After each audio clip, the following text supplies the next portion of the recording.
Hello, c'est Isadora Mel, comment vas-tu? Bienvenue dans ce live. Ce soir, c'est Lipton qui fait le live à ma place.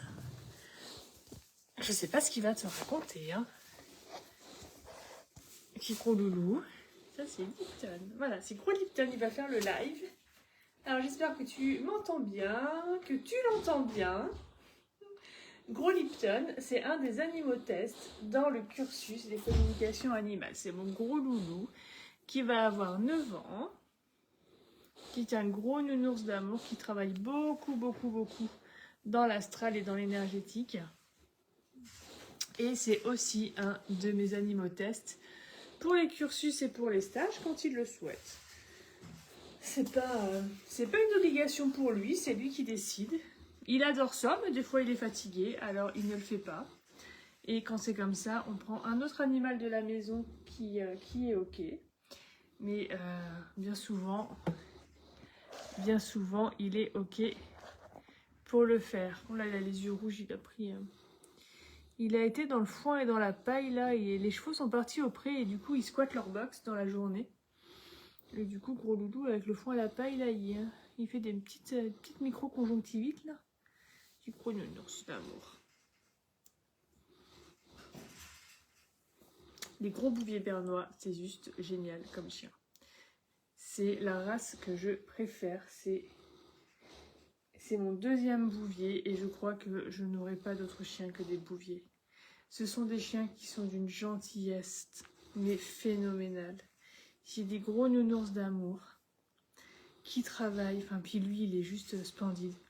En fait tu sais, on dit toujours qu'on a l'animal qui arrive dans notre vie selon la vibration que l'on a et selon les paliers que l'on a à passer avec lui. L'animal va nous accompagner, nous guider pour passer ces paliers, nous emmener sur une certaine voie. Et bien sûr que nous, en retour, on l'accompagne aussi, lui, dans son évolution et dans sa mission. On n'est pas juste là pour en prendre soin et les nourrir. Il y a beaucoup de travail qui se passe aussi au niveau de l'énergétique, au niveau de ce monde invisible, où en fait, eux vont nous accompagner sur notre chemin d'âme et nous, on va les accompagner eux aussi sur le leur, sur leur évolution. Et Lipton, lui, il est vraiment arrivé dans ma vie pour m'aider en fait à trouver cette voie de l'énergétique. J'avais déjà Roxana qui m'avait ouvert à la communication animale et lui, il est arrivé dans ma vie malade. Et c'est vraiment lui qui allait vers les gens qui pouvaient l'aider. C'était des gens à chaque fois qui me disaient qui travaillait les énergies et c'est comme ça que petit à petit je me suis formée. C'était pour l'aider lui. Comme il est beau, il est trop nounours. C'est le plus beau. Avec sa papine. Et donc j'ai commencé l'énergétique avec lui. Ensuite mes parents m'ont servi de cobaye, puis tous mes amis. Et c'est comme ça que petit à petit en fait on avance et Lipton travaille encore énormément avec moi. Des fois, quand j'ai des animaux en communication ou en soins qui sont un petit peu réticents, qui ont un petit peu peur, il va se présenter avant. Et des fois, c'est rigolo, c'est que y a des gens qui m'appellent ah, ton chien, il a dormi avec moi cette nuit, j'allais pas bien et tout. Et en fait, j'ai vu ton chien. Et ouais, quand tu fais la connaissance de Lipton, après... Et ben ça lui arrive de te rendre visite, il ressent que ça ne va pas, il ressent que tu as besoin d'une aide et en fait il vient te rendre visite dans l'astral. Donc tu peux le manifester soit en voyant son âme, son corps astral, soit dans tes rêves. Et Lipton il est très fort pour ça. Il accompagne beaucoup d'êtres, il m'accompagne dans ma mission et je suis sûre que toi aussi si tu as des animaux, il t'accompagne tout au long de ta vie, tout au long de tes missions. Ce qui est pénible un petit peu avec les animaux, c'est que en fait, ils t'accompagnent juste pour un bout de chemin. Et ce qui fait que ils partent très vite de nos vies. Alors les chiens, les chiens ça peut être en moyenne 10 ou 15 ans. Moi j'ai eu un chat jusqu'à 21 ans. Mais on aimerait quand même si on sait qu'ils vivent âgés, on aimerait qu'ils restent pour toute la vie avec nous. Alors que non, c'est pas possible, ils sont là juste pour des parties, des petits bouts de chemin. Et Lipton, il commence à se faire vieux, alors on espère qu'il va encore rester longtemps. Parce qu'on espère qu'il n'a pas encore fini ce bout de chemin avec nous. Oh, mon gros loulou, qu'est-ce que tu en penses? Oh bah oui, hein. Parce que si pour l'amour. Ah, j'ai mon téléphone qui fait voilà, en fait, ça le gonfle trop, il est juste en train de dormir. Là, c'est foutez-moi la paix, je viens de manger, j'ai mangé mon os. Maintenant, je ronfle. Là, entre les promenades, les câlins, les os à manger, ses rations, ça va. Je crois que là, il peut dormir. Petit gros doudou. Attends, j'ai mes doigts dans le machin. Allez, je vais reprendre. Du coup, je suis assise dans son panier, à côté de lui. Et ouais, les animaux sont vraiment des guides phénoménaux pour nous. Ils t'aident, mais sans te rendre compte. Et même si tu n'es pas ouvert à cette dimension de l'astral, à cette dimension énergétique, en fait, inconsciemment, tes animaux t'aident et tu fais des choses pour eux que tu n'aurais jamais fait pour toi. Ils commencent par t'ouvrir le cœur, t'ouvrir à des sentiments, à des sensations que tu n'as pas sans les animaux. Et selon leurs espèces, ils vont t'ouvrir à des capacités qui sont particulières. Le lapin, par exemple, va t'ouvrir sur un côté solaire, il va plus travailler au niveau du plexus, qui va te ramener de la joie, de la vitalité. Et un chien, par exemple, va plus travailler sur ton ouverture de cœur et ton ancrage. Il va te poser, en plus de certaines connexions. Les vaches, les chevaux et tous ces grands animaux herbivores travaillent énormément le chakra coronal et le troisième œil. Ils sont très connectés et ils sont là pour ça. Ils travaillent aussi pas mal l'ancrage sur certains, mais pas tous. Et en fait, voilà, tous les animaux sont géniaux. Alors moi, en ce moment, il faut que je me renseigne parce qu'en ce moment, il y a beaucoup de canards qui viennent dans les soins, qui tournent autour des personnes que je soigne. C'était pas aujourd'hui. Aujourd'hui, c'est le cerf et le scarabée qui sont venus dans le soin de pleine lune. Mais je crois que c'était hier ou avant-hier, je faisais un soin à une personne et il y a un canard qui est arrivé. Ok, j'ai envie de lui faire un soin. Bah ok, vas-y, esprit du canard, fais un soin à cette personne. Et il faut que je me renseigne vraiment parce que je connais pas sur quoi il travaille. Alors je l'ai ressenti sur mon corps. Mais il faut que j'aille plus loin, il faut que je creuse plus ses capacités avant de vraiment t'en parler. Parce que beaucoup de canards sont présents dans les soins en ce moment. Si tu as des canards chez toi, peut-être que tu les vois différemment, peut-être que dans ce qu'ils te font ressentir au quotidien, ça fait travailler aussi des choses au niveau énergétique chez toi. Je serais curieuse de le savoir, donc si tu as des canards chez toi, n'hésite pas à me contacter pour me dire ce que travaillent les canards sur toi et chez toi, comment ils t'accompagnent. Nous, on n'a pas de canard encore. J'aimerais bien en avoir un, mais on n'a pas la place pour mettre un canard. Surtout que j'aime les canards blancs et du coup, il faut une mare. Pour qu'ils soient heureux, il leur faut un point d'eau. Donc du coup, on attend, mais on en aura plus tard. Et voilà, en fait, tous les animaux ont des symboliques particulières. Ils sont là pour quelque chose de particulier dans ta vie. Ils t'accompagnent, tu les accompagnes. C'est un échange, rien n'est en sens unique. Et surtout, les animaux te doivent... Enfin,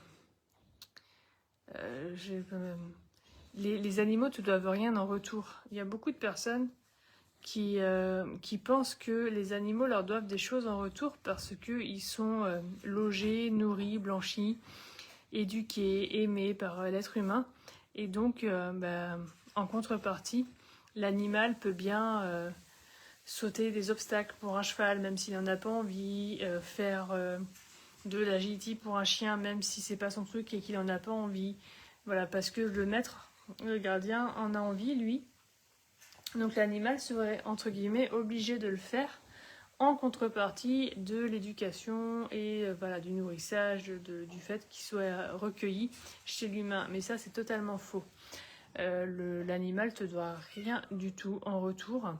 C'est des contrats d'âme que tu as passés avant. Coucou Antares, c'est maman chat. Coucou maman chat. Elle n'est pas contente. Les animaux te donnent absolument rien en retour en fait, hein. C'est des contrats d'âme que tu as passés avec eux, ils t'accompagnent, tu les accompagnes.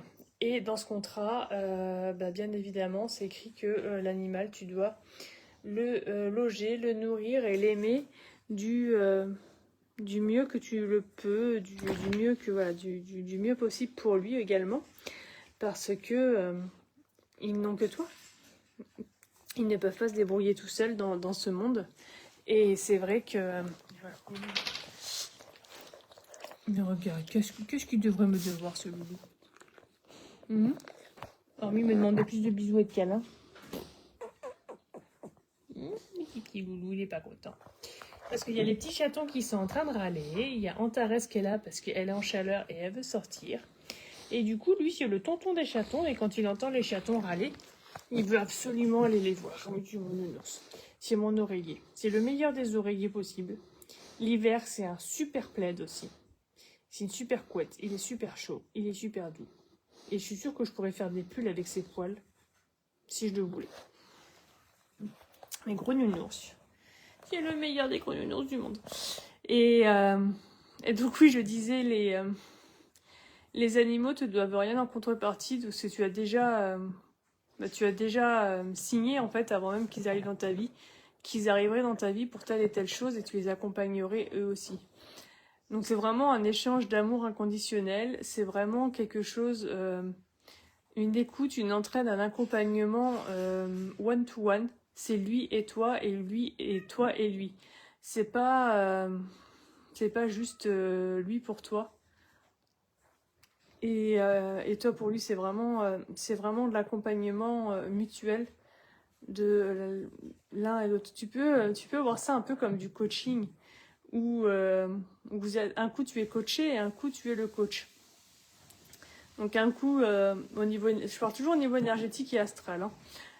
C'est toi qui vas coacher l'animal dans tes énergies. Après ça se fait inconsciemment, hein, c'est tes énergies, ton âme qui travaillent sans forcément que tu en sois conscient. Et qui vont coacher l'animal pour son évolution. Et après, c'est toi qui vas avoir besoin, donc ça va être l'inverse. C'est lui qui va te coacher. Et c'est vraiment... Qu'est-ce que tu veux, ma grande? Et elle veut sortir. Alors, on avait réussi à la garder à la maison depuis qu'elle a ses chatons. Et mercredi, hier, on a notre petite voisine qui est venue nous rendre visite. Et la chatte en a profité pour sortir. Donc elle a passé la journée dehors et depuis, nous on essaye de la garder enfermée pour qu'il lui arrive rien et surtout pour pas qu'elle se fasse reprendre avant qu'on puisse la stériliser. Parce que voilà, elle a eu une portée de chatons, mais on n'en veut pas forcément deux. Ça ferait beaucoup de chatons à placer sinon. Et donc là, elle comprend pas pourquoi elle peut plus ressortir. Donc elle fait un petit peu du boudin. Elle est pas contente et surtout j'ai beau lui expliquer, elle ne comprend rien parce que ce sont les hormones qui gouvernent sa vie en ce moment. Donc on a beau lui dire que c'est pour son bien, qu'on veut pas qu'il lui arrive du mal parce qu'il y a les petits à s'occuper, on veut pas que les d'autres chatons, comme ce sont elles les hormones là qui prennent le dessus, elle ne comprend pas, elle ne veut pas écouter. Donc simplement le compromis c'est tu ne sors pas. Donc elle se fera stériliser dans 1 mois quand elle aura sevré les petits. Donc voilà, le vétérinaire nous a conseillé de le faire quand les petits auront 2 mois. Donc ça sera fait fin juin, début juillet. Et j'arrive pas à me dire qu'on arrive déjà à l'été, truc de fou. Mais voilà, donc en attendant, Mimine, elle est pas contente. Mais voilà, c'est pas pour autant que... après, elle va nous devoir quelque chose ou que nous, on va lui devoir quelque chose. C'est simplement, on fait ce qui est le mieux possible pour son bien. Donc là, elle ne le comprend pas. Peut-être qu'on a tort, peut-être qu'on devrait la laisser faire. Mais après, on reste humain. On a aussi notre mental qui nous dit, non, on va pas faire 40 millions de chatons par an. Puis elle, ça va la fatiguer aussi. Alors peut-être que non, mais nous, c'est ce qu'on se dit. Peut-être que ce sont des croyances que l'on a. Et peut-être que si elle va dehors, tout se passerait bien et que elle ne se ferait pas reprendre. Mais voilà, c'est comme tout en fait, toujours les croyances qui prennent le dessus. et l'important c'est d'essayer de faire au mieux pour pour le bien de tous dans le foyer en fait, hein, pour le bien de l'animal et le bien des humains qui sont aussi dans le foyer. Il est trop mignon, moi je me d'amour. Il bouge pas, je pourrais rester des heures comme ça sur lui, il ne bouge pas. Et donc ouais, les animaux que tu as dans ta vie, ils viennent pas par hasard. Et c'est toujours l'animal qui a la même vibration que toi et qui va pouvoir t'accompagner sur la vibration supérieure. C'est vraiment un échange qui te permet de t'ouvrir à des champs que tu n'aurais jamais connus. Alors des fois, tu as plusieurs animaux qui arrivent en même temps sur des espèces différentes et qui vont rester quasiment le même temps. Donc peu importe l'âge qu'a l'animal, tu peux avoir des vagues en fait où tous tes animaux vont décéder d'un coup. Et pas parce qu'ils sont tous vieux ou en fin de vie, mais simplement en fait parce que leur vibration n'est plus en adéquation soit avec toi, ton évolution, soit avec les énergies extérieures. Et ce sont des animaux qui donc du coup vont désincarner pour venir t'accompagner sur d'autres plans et laisser dans la matière la place à des animaux qui vont pouvoir avoir la même vibration que toi tu es à ce moment-là pour pouvoir t'emmener en fait sur d'autres plans et un échelon supérieur. Donc des fois on peut se dire voilà, j'ai la poisse ou jamais 203, tu perds un animal puis un deuxième, puis t'en as un troisième qui peut être très jeune, hein, qui part dans la foulée. Alors tu dis c'est le sort, c'est la malchance, quelqu'un t'en veut, tout ce que tu veux. Mais non, en fait, c'est simplement que tes vibrations ne sont plus en adéquation avec celles de ton animal, ou celles de tes animaux. Et du coup, ils partent pour refaire de la place à d'autres animaux qui vont pouvoir t'aider.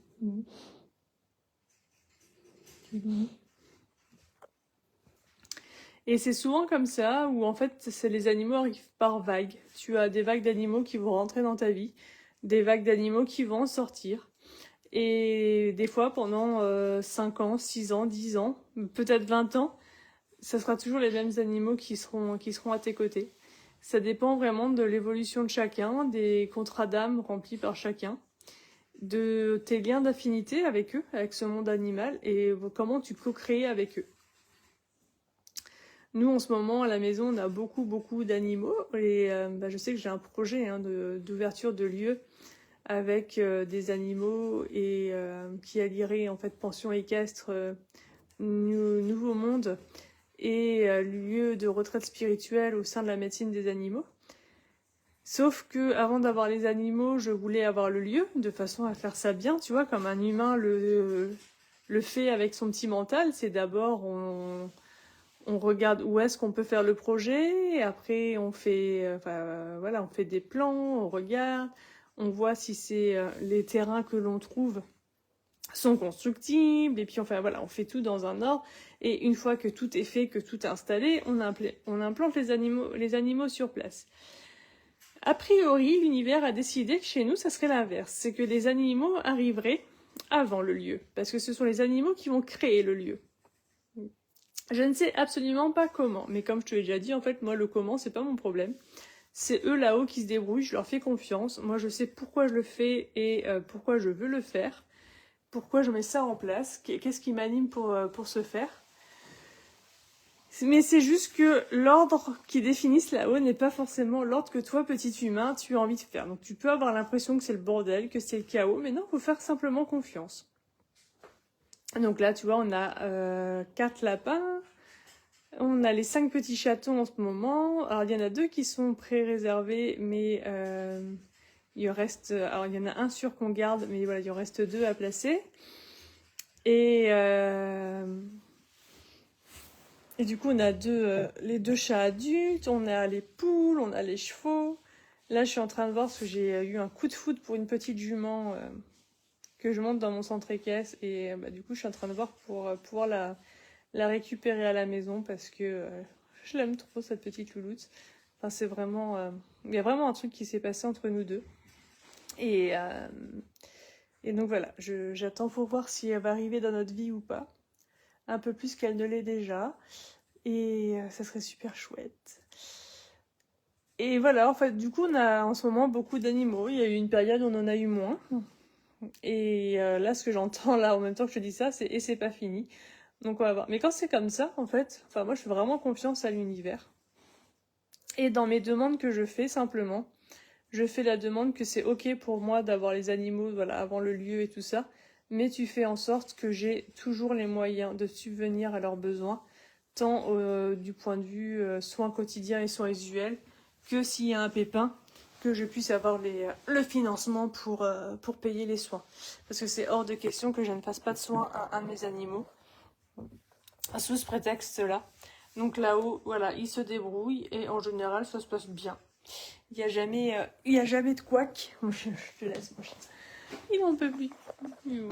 Attends, je vais essayer de te le faire voir. Il est là, il s'est étalé. Il s'est étalé comme un gros père. Il part pour sa nuit, gros Lipton. Il part pour sa nuit. Oh, bébé, du coup, il m'a tout décoiffé. Et ça, c'est des demandes que tu peux faire toi aussi. Hein, des demandes dans tes demandes à l'univers, de toujours avoir les moyens financiers de subvenir à leurs besoins, quoi qu'il arrive. Et tu vas voir que ça va se mettre en place. Et ne t'inquiète pas si tu vois que tout ne se fait pas dans l'ordre logique des choses pour toi. Fais vraiment confiance parce que ces animaux ne sont pas là pour rien dans ta vie. Ils sont là pour quelque chose. Et puis on avance tous ensemble, reliés les uns aux autres. Alors fais attention quand même au syndrome du sauveur. Il y a des humains qui ont le syndrome du sauveur pour les humains, qui vont essayer de sauver tout le monde à leur détriment, voilà, qui veulent absolument venir en aide à tout le monde. Et on a exactement la même chose chez l'humain envers l'animal. Et il y a des personnes qui vont vouloir sauver à tout prix tous les animaux qu'ils trouvent, tous les animaux abandonnés, tous les animaux malades, qui vont se retrouver avec des quantités et quantités. J'avais une amie, il y a quelques années, elle avait plus de 40 chats chez elle, sans être refuge ni rien, c'est juste qu'elle récupérait tous les chats errants. Et comme elle les soignait, qu'il y en avait d'autres, en plus, elle n'avait pas les moyens de les stériliser, donc ils se reproduisaient. Et quand elle arrivait à peu près à les placer et à les soigner et tout, bien souvent, comme elle avait déjà plein de chats, les gens croyaient qu'elle était refuge et venaient abandonner des chats sur son terrain. Donc elle se retrouvait avec des chats encore plus nombreux. Enfin, c'était un truc de fou. Et donc là, il y avait un petit peu le côté syndrome du sauveur, en fait, où tous ces chats-là, par amour pour eux, elle ne voulait pas les abandonner, elle ne voulait pas les laisser dans la nature, donc elle les a tous recueillis, mais elle s'était mis dans la merde et financièrement et matériellement à cause de ça. Parce que c'était pas sa mission, c'était pas aligné pour elle de faire ça, c'était simplement le syndrome du sauveur qui s'exprimait. Donc fais bien la différence entre quelle est ta mission, comment tu co-crées avec ce peuple animal et voilà, et si tu n'as pas un syndrome du sauveur par rapport à ça.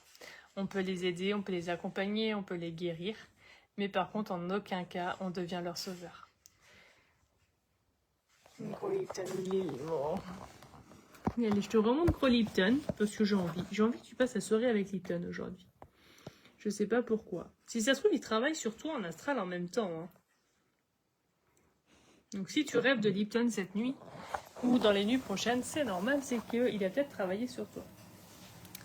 Donc là, je vais le réveiller pour qu'il aille faire son pipi de la nuit. Et puis, moi, je vais te dire à demain. Demain soir, il y a la masterclass offerte sur les secrets de la communication animale en direct sur Zoom. Si tu n'es pas encore inscrit, je te remets les liens dans la description. Donc, sois libre de t'y inscrire. Ça va être un moment particulièrement génial. Et je te mets tous les liens, comme d'habitude, dans la description. La vidéo se retrouve sur YouTube demain. Sois libre de liker, partager, commenter cette vidéo. Sois libre de faire des câlins à distance à Lipton. Tu peux mettre un petit chien en commentaire, ça lui fera plaisir.